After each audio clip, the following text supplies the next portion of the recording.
Hello guys, welcome back to my channel Formal Learning with Deepika. I hope you all are doing great. So without wasting your time, let's start a new video on budget preparation and implementation. So today we will cover the procedure of budget preparation, factors affecting budget preparation, limitations of budget preparation. For my previous videos on budget preparation and implementation, you can check the link in the description box. You can click on the I button also. Let's talk about the budget preparation. First is the planning. So basically planning होता क्या है? It is an act or process of making plans is called as the planning. तो किसी भी organisation का कोई objective होता है, कोई गोल होता है, तो उसको अचीव करने के लिए अपन जो प्लानिंग बनाते हैं, जो स्ट्रैटेजीज बनाते हैं, जो पॉलिसीज बनाते हैं, उनको अचीव करने के लिए ऑब्जेक्टिव को, तो उसको अपन प्लानिंग बोलते हैं. तो there are different types of plans. एक होता है आपका strategic planning. So strategic planning basically जो होता है that is the long term action plan होता है. किसी भी ऑर्गेनाइजेशन के ऑब्जेक्टिव को अचीव करने के लिए इसको अपन लॉन्ग रेंज प्लानिंग भी बोलते हैं. देन जो सेकंड होता है that is your budgetary planning. So basically जो बजटरी प्लानिंग होता है वो आपका जो स्ट्रैटेजिक प्लान है उसके अंदर ही आता है. और ऑर्गेनाइजेशन का जो एनुअल बजट होता है कि जो ऑर्गेनाइजेशन का ऑब्जेक्टिव है उसको अचीव करने के लिए क्या बजट लगने वाला है, so that is called as the budgetary planning. Then next is the operational planning. So basically ये आपका जो रहता है operational planning ये short term और day to day planning की process होती है. तो ये आपका budgetary planning के अंदर में ही आता है. और basically each stage in the operational planning process can be seen as an interim step towards achieving the budget for the period. So operational planning को अपन एक tactical planning के नाम से भी जानते हैं.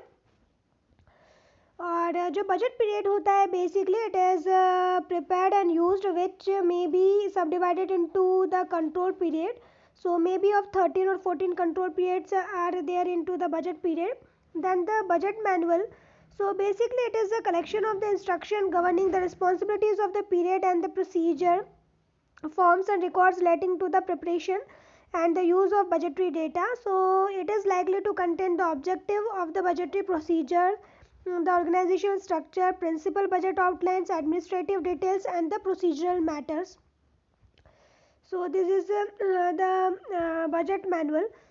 And then the responsibilities of preparation of the budget. So basic जो sales manager रहता है उसका सेल्स बजट ड्राफ्ट करने का रिस्पॉन्सिबिलिटी होता है. परचेज मैनेजर जो रहता है मटेरियल परचेज करने के लिए वो बजट का ड्राफ्टिंग बनाता है.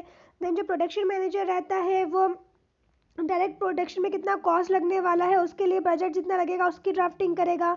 Then various cost center manager should prepare the individual production administration and the distribution cost center budget for their own cost centre.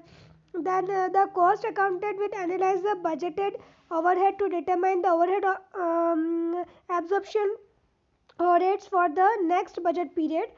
So जो कॉस्ट अकाउंटेंट रहता है वो सारे बजट को जो ओवरहेड बजट रहता है उसको एनालाइज करता है और बजट प्रिपेयर करता है.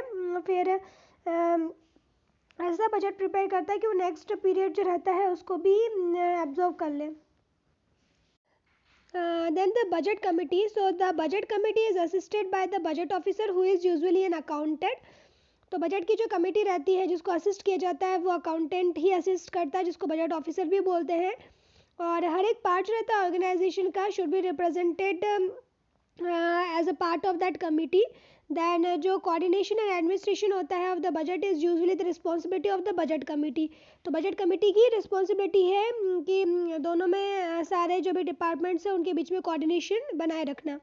Then let's talk about the function of budget committee. So the first point is the coordination. तो कोऑर्डिनेशन बनाना सबसे मेन इंपॉर्टेंट चीज़ है, तभी आप बजट जो रहता है वो प्रॉपर बजट प्रिपेयर कर सकते हो. Then you have to issue the time tables, then allocation of the responsibilities to the various department, then the communication of the final budget to the appropriate manager, then comparison between the actual data and the standard data, then the continuous assessment of the budget. These are the functions of the budget committee. Then how you prepare the budget.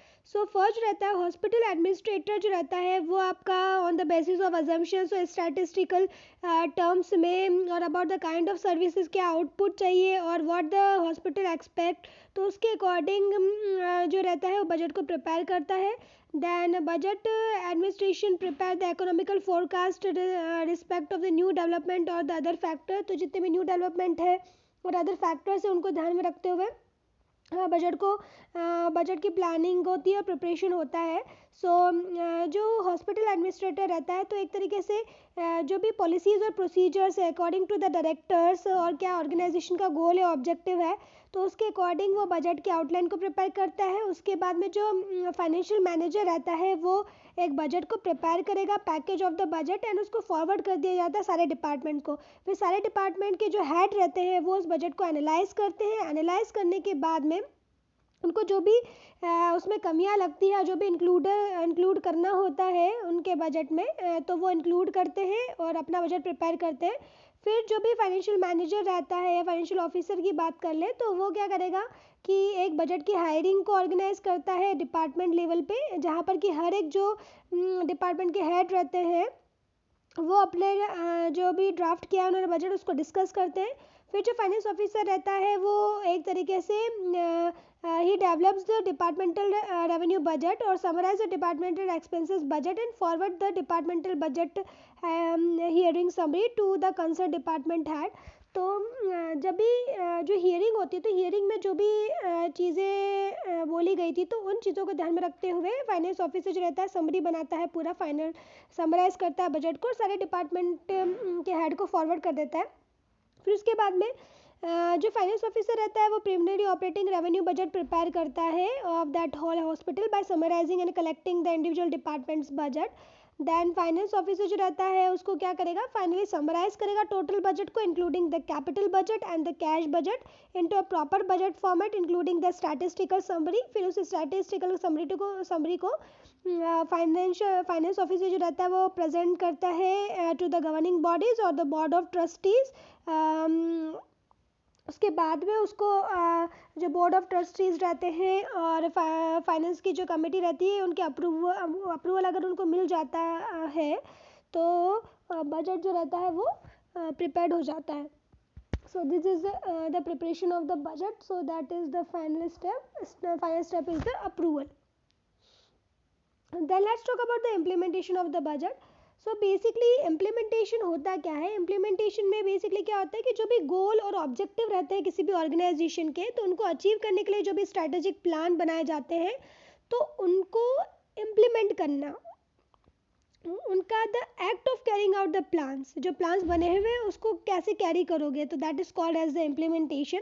So basically it consist of the structure and the governance. तो उसमें आता है formal structure. So formal structure is the establish pattern of the relationship among the component unit of the organization. तो 3 basic functions होते हैं. एक होता है designate the formal reporting relationship including the number of levels in the hierarchy and the span of the control of the manager and the supervisor. Then identify the grouping together of the individual into the department and of the different department into the total organization. Then the structure include across the department. The next is the institution and individual accountability. So the accountable executive manager and administrative officer of the major program and the project should be identified and their functions and support staff in these activities. Then the plan financing. So indicate in summary table to project the amount by the calendar year broken down into the current operating expenses and the capital outlay. Then next is the plan execution. So basically it requires the preparation of the annual action plans and the budget estimates, monitoring of the program and the project, and the evaluation and the plan update. And let's talk about the factors affecting budget. So basically the local condition and the compulsion affect the budget. Then the management policies affect the budget. Then the confidence of the higher authorities can affect the budget. So ability of higher authorities can also affect the budget. Then what are the limitations of budget? That uncertain future will affect is the limitation. So basically future का जो रहता है वो पता नहीं रहता है आपका कि क्या हो सकता है. तो बजट प्रिपरेशन जो रहती है तो अनसर्टेन फ्यूचर से डिस्टर्ब हो सकती है. फिर रिवीजन रिक्वायर्ड हो सकता है. फिर discourage efficient person. Then coordination बनने में प्रॉब्लम आती है. डिफरेंट डिपार्टमेंट्स के बीच में कॉन्फ्लिक्ट ऑफ इंटरेस्ट हो सकते हैं. Then departments upon the support of the top management, depends on the support of the top management. So basically जो बजट रहता है वो टॉप मैनेजमेंट के सपोर्ट पे ही डिपेंड करता है. अगर उनका सपोर्ट नहीं मिलता है तो मुश्किल हो जाती है. तो that these are the limitations. That's all for today. Thank you for watching. I hope you are liking my videos. If you like my videos, then subscribe to my channel and share my videos as much as you can with your friends and family members. Stay safe and healthy. Bye bye. Take care.